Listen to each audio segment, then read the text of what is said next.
The second weekend numbers are in, and with them, so is the all-crucial second weekend drop-off, which means we can now safely classify Captain America: Brave New World as a flop. Let's explore why these numbers are so bad for not just this one movie, but for the future of the MCU.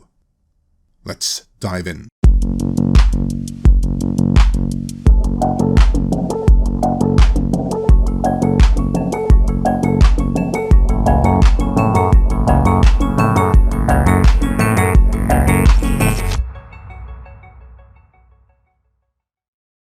This video is sponsored by Incogni.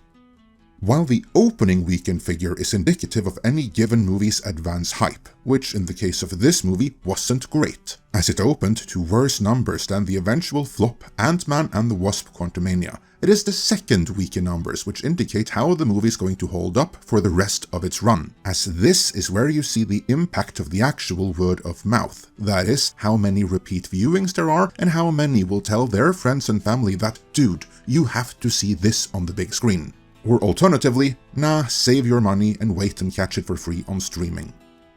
Well, this virtually 70% drop tells us that Brave New World is going to perform worse than Quantumania, meaning that not only is hitting the $500 million mark worldwide by the end of its run practically out of reach, there's a chance it might not even reach $400 million worldwide. We're about to get into why that is bad for not just this one movie, but for the MCU as a whole. But before we get into that, have you noticed how so many of the online ads you come across seem oddly personal to you? Well, there's a reason for that, and it doesn't stop with ads, because that's where the spam emails and maybe even automated robocalls begin, and it only gets worse from there.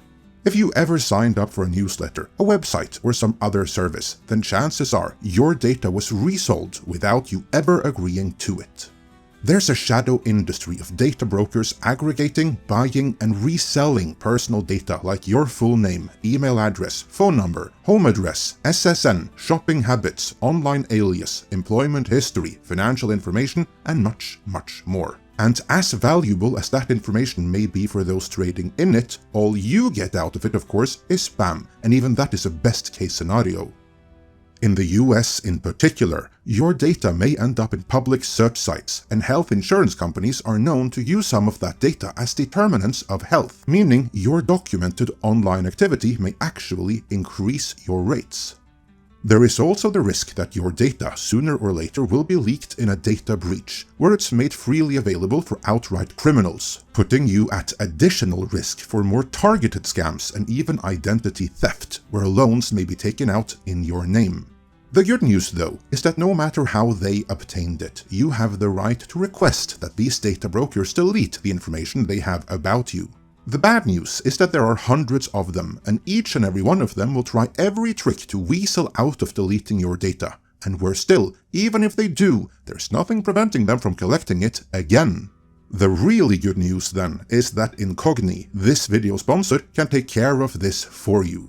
Incogni helps you protect your privacy and take your personal data off the market by reaching out to data brokers on your behalf, demand your personal data be removed, and plow through their objections as they come. And better still, they'll send repeat removal requests in case they should get a hold of your data again. And best of all, the whole process is automated. All you have to do is create an account, grant Incogni the right to work on your behalf, and kick back and relax while they do the work for you, keeping you up to date with the progress every step of the way.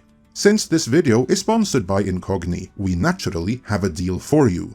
Use our code MIDNIGHT at the link in the description and you'll get 60% off an annual Incogni plan. So head down to the description and get your data protected now.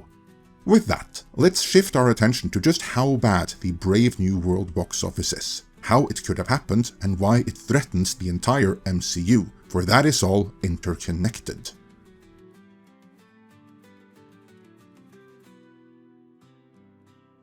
By the time of the release of his 2019 memoir / How to CEO Handbook Ride of a Lifetime, Bob Iger had just launched Disney+. And confident it was going to be the new Netflix, he bragged about how he was making his brand managers, like Kevin Feige, give equal weight to Disney Plus series as they did theatrical movies. That is, blow blockbuster money on each series and make them all must-watch, vital, integrated parts of the overall narrative.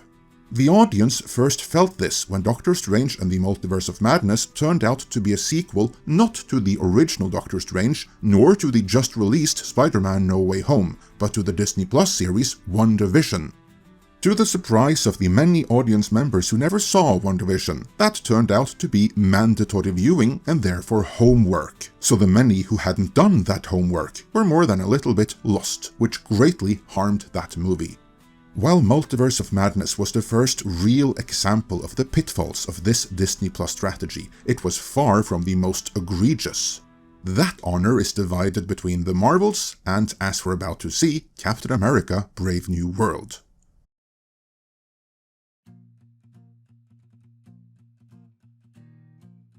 The idiom goes, "From the mouths of babes and drunkards you will learn the truth." And I guess we can add the greatest game developers ever to exist to that.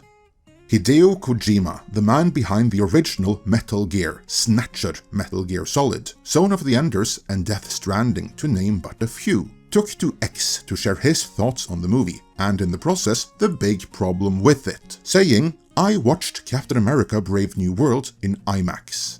I vaguely remember Sam receiving the shield in Endgame, but when did he officially become Cap? Is it because I haven't seen The Falcon and the Winter Soldier? And what's this about the Avengers being reorganized? I'm also getting it mixed up with the Thunderbolts trailer."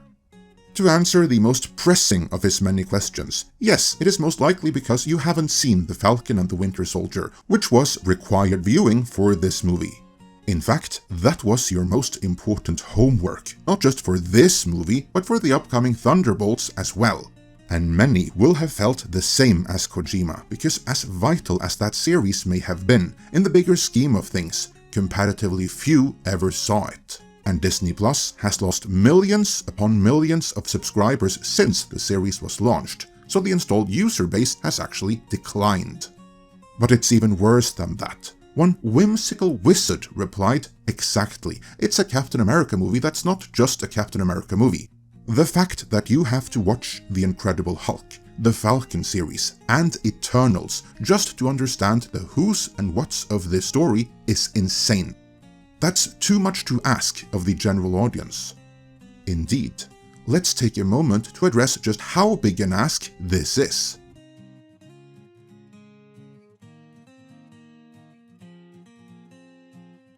We already addressed Falcon and the Winter Soldier, which in the bigger scheme of things, few ever saw.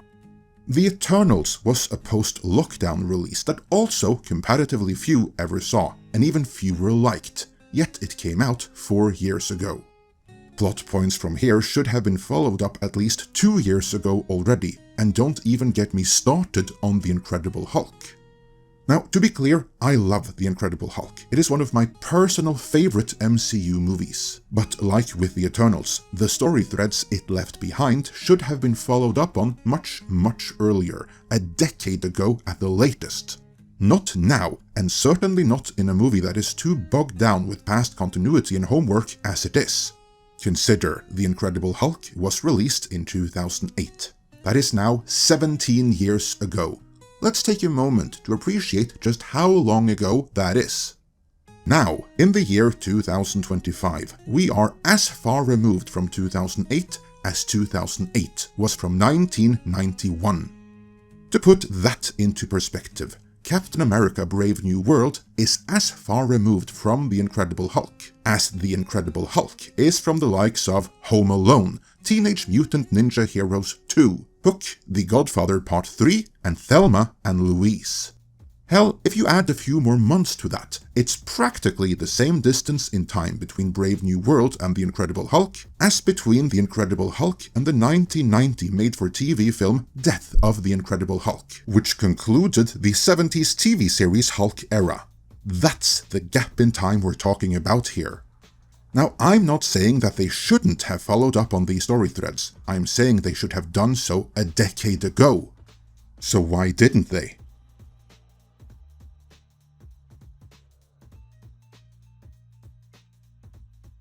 This all goes back to the moment Marvel lost their mojo, which, as we have elaborated on before, happened in 2015 with the disbandment of the Marvel Creative Committee. The Marvel Creative Committee was created by Ike Perlmutter in the aftermath of the original Iron Man, a movie where the production was a troubled mess and where the final product only worked due to the sheer skill of Jon Favreau as director. To ensure some structure and quality control going forward, the Marvel Creative Committee was given the mandate to ensure that all movies were toyetic, so they would appeal to the built-in male audience, that they would be good in order to keep the audience interest, and finally, that they would all be interconnected in subtle yet easy to follow ways. This worked great, and some examples of the committee's work include the inclusion of the Falcon in Ant-Man, a result of the committee demanding more interconnectivity, as well as a bigger role for Loki in Thor: The Dark World, as that would make the movie better, and Loki is honestly the best part of that movie. But this all meant that Feige sometimes was burdened with making reshoots he didn't feel were necessary, like the just cited examples, and that he sometimes had to argue and convince the panel why something he believed in was indeed the right decision, like his soundtrack in Guardians of the Galaxy, before the committee agreed to sign off on it. And it is my opinion that if the committee had still been in place, it would never have signed off on some of the baffling choices made in this movie, and many of the others since the committee was disbanded.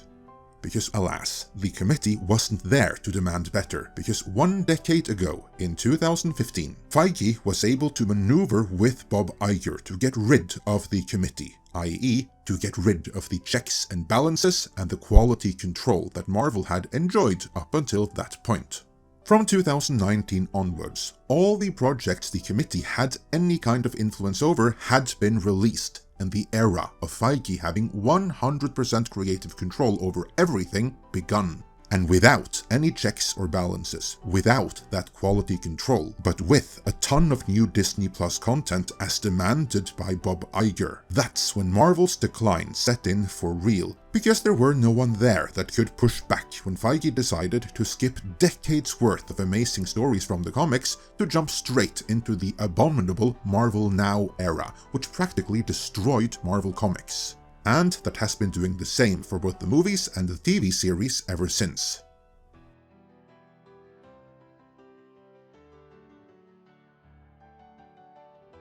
Even if they had to go with the Marvel Now storylines where the Falcon became Captain America, something no one liked, there was a better way to do this. Fired and disgraced X-Men 97 writer Beau DeMaio wrote on X in response to the movie's box office collapse. Unsurprising. Nothing in the movie paid off, and every aspect of the film that was both canonically and emotionally irrelevant to Sam Wilson, like the Eternals, Adamantium, Hulk, the Leader, was just there to apologize for Marvel Studios not having faith in black characters. They should have had the Red Skull come back, incensed and offended that a black man is now wearing the mantle of his greatest nemesis. This would have raised the stakes of Sam's personal journey, as it's now Dick Grayson versus Joker, only now it has a racial dimension. Also, Red Skull, more than Leader, would have had a plan to incept hate into everyone. Simply put, they didn't tell the right story with the right characters and/or themes. Remember when Marvel movies made you feel something? That, of course, is right on the money. You don't have to agree with the story that DeMaio would have gone with to recognize that he is indeed correct about his criticism about the story they did go with. That is what happens when there is no quality control and no checks and no balances.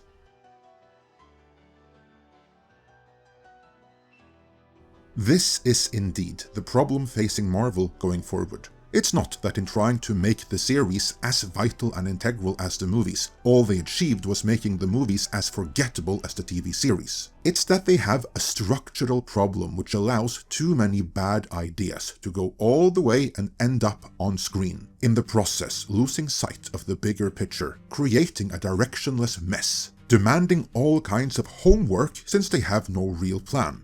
And they haven't really had the plan since Feige gained 100% creative control, something which from the audience's point of view kicked off in the aftermath of Endgame. The good news, though, is that Team Feige know that they messed up and are reportedly trying to course correct. But can they even do that, using their mindset which caused the problems in the first place? I don't know. Be sure to let me know your thoughts in the comments. And before you go, don't forget to protect your personal data with Incogni. Use our code MIDNIGHT at the link in the description, and you'll get 60% off an annual Incogni plan.